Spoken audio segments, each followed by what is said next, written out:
A 34-year-old girl's house has murder at night. In the morning, the forensic department comes and collects evidence of various kinds. They spend years and years, but the murderer remains unknown for 40 years. A can of Coca-Cola does such a thing that a 40-year-old case gets solved in 40 hours. To hear this story, you will have to walk with me to a state in America, in Laredo. And believe me, this case will greatly satisfy the detective within you. It's about Sylvia, a 34-year-old from 1981. She was a very ambitious girl, passionate about history, reading maps, getting inspiration from historical buildings, and making maps of new buildings. Along with this, she also had her own business of making wedding cakes. Sylvia was an independent girl and financially stable. After that, she bought her own house near her parents' house where she lived alone. But she always drank morning coffee with her family. The day was August 4th, 1981, and like every day, Sylvia's father went to her house for morning coffee. But as soon as he reached the house, he found a strange atmosphere. The front door was open, and so was the door open to the back alley. As soon as her father entered the house, he saw the living room and the bedroom in between. Sylvia was still alive with her bloodied body lying in the room, and what was striking was that Sylvia didn't have any clothes on her body. Both her hands were tied with her own shirt, and there was a towel on her face. Sylvia's father removed the towel and see that Sylvia has been shot in the head. She had multiple stab wounds on her chest, and her father quickly covered Sylvia with a towel after seeing her unclothed. Then they go near the phone to call the ambulance and the police because it was only 10 years since the invention of mobile phones in 1981, and most houses still had landline phones. When they reach the phone, they notice that the landline has been cut. When the police arrived at Sylvia's house, her father told them that Sylvia was naked and covered her with a towel himself. Police removed the towel and quickly photographed the crime scene. Sylvia's body was sent for post-mortem, and her house was immediately searched. After investigation, it was revealed that they tried hard to break the bedroom window, but even could not break it. They then go to the bathroom, where they find a very large window completely broken, and from there the path leads straight into the bush. They collect evidence from the crime scene. Even the bushes are being examined, and about 6 feet away in the bushes they find the broken glass of the shattered window. Inside the house they find a lot of forensic evidence. While Sylvia's body was found lying between the drawing room and the bedroom on the floor, her bedroom had blood spread all over the bed. The entire bed sheet, pillow covers, and doormat were soaked in blood. Near the bed, the police find a knife laying amidst the blood. Now, this knife matches Sylvia's bed sheets, Sylvia's pillow cover, and the color of the bed near Sylvia's private parts. Also, there was an orange-colored mark on Sylvia's towel, which might indicate Sylvia's mood. Since Sylvia's body was found without clothes, some samples are taken from her private parts, and her shirt, with which her hands were tied, is also taken. All these items are taken by the forensic department examination. Along with the examination of all the evidence, the police also talked to the family members. The police also spoke to the family members. When Sylvia's family is interrogated, they reveal that no one visited Sylvia's house on August 4th. Additionally, the police discovered that at 11 p.m., Sylvia had a phone conversation with her sister Sulfuria, indicating that the phone lines were active until 11 p.m. After the murder, phone records were found, indicating that whoever entered Sylvia's home and committed the crime after 11 p.m. According to Abselia's post-mortem report, the nature of her death reveals the cause. First, he was stabbed 3 times in the chest, causing serious injuries to his heart and lungs, which caused significant bleeding and eventually led to his death.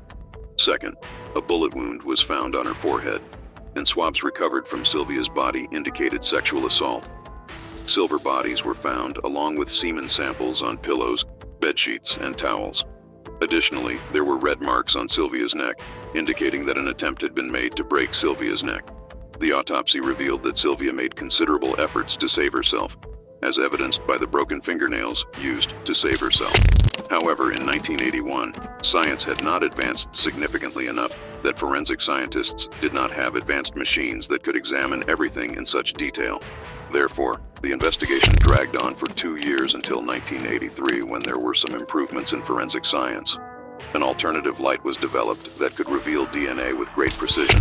Finally, in 1983, a shirt, pillowcase, bedsheet, and towel and the DNA of another person were found on Sylvia's body. However, the DNA of these objects did not match with anyone in the database. There was very little to match with anyone due to the scant DNA available. Over time, science progressed, and eventually, CBI was able to produce DNA and match it to a human's DNA. DNA was put into a computer system for matching with the help of CBI and FBI. However, this did not match any criminal record. This indicates that, whoever the criminal may be, this may be his first and last crime. Later, every year, the CBI and FBI try to match the DNA from the database. However, as of 2020, the DNA has not matched anyone in any database.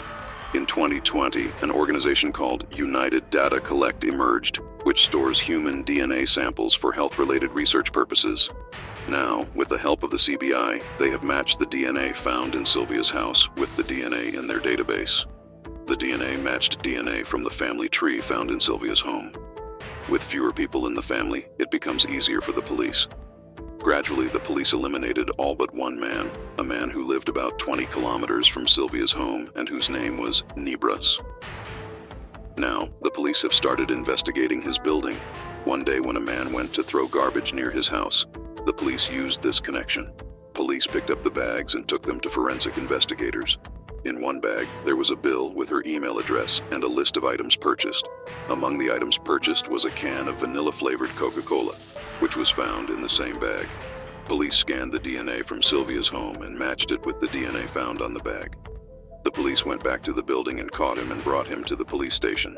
The 62-year-old man named David Danby, who killed Sylvia 40 years ago when she was 22, never expected that 40 years later the police would find him and take him to jail. The case goes to court, where the police present all their evidence.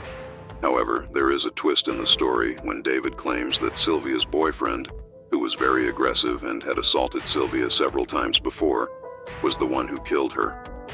Sylvia's family also knew this information. He claims to have gone to Sylvia's house at Sylvia's request, so her DNA was found there.